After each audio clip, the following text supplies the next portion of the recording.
২০তম শহীদ আব্দুল কাদের স্মৃতি বৃত্তি প্রদান ও ফুটবল ফাইনাল খেলার পুরস্কার বিতরণ অনুষ্ঠিত হয়েছে। শুক্রবার বিকেলে জামিরাতা ইউনিয়নের নাটোর মাঠে এ অনুষ্ঠান অনুষ্ঠিত হয়েছে। এ সময় প্রধান অতিথি হিসেবে উপস্থিত ছিলেন সাবেক সংসদ সদস্য ও বিএনপি চেয়ারপারসনের উপদেষ্টা মণ্ডলীর অন্যতম সদস্য ইঞ্জিনিয়ার মইনুল ইসলাম খান শান্ত।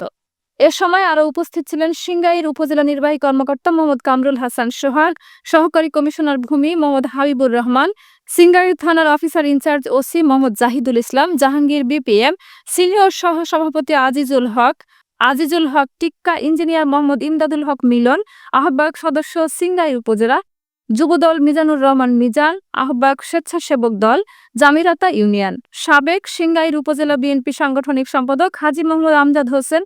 এ সময় গোল্ডেন এ টাচ সংসদের আয়োজনে অনুষ্ঠানটি অধ্যক্ষ মোহাম্মদ রুহুল আমিনের পরিচালনায়। আরও উপস্থিত ছিলেন MDO chairman, model Islamic school and মাদ্রাসা, শিক্ষার্থী সহ সদর আলী হাসান, মোহাম্মদ জিয়াউর রহমান জিয়া, হাজী আব্দুর রশিদ সহ স্থানীয় গণ্যমান্য ব্যক্তিবর্গ, অসংখ্য বিএনপি নেতাকর্মীরা উপস্থিত ছিলেন।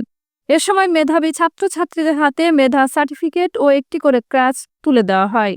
এছাড়া পুরস্কার বিতরণ শেষে এক মনোজ্ঞ সাংস্কৃতিক অনুষ্ঠানের আয়োজন করা হয়।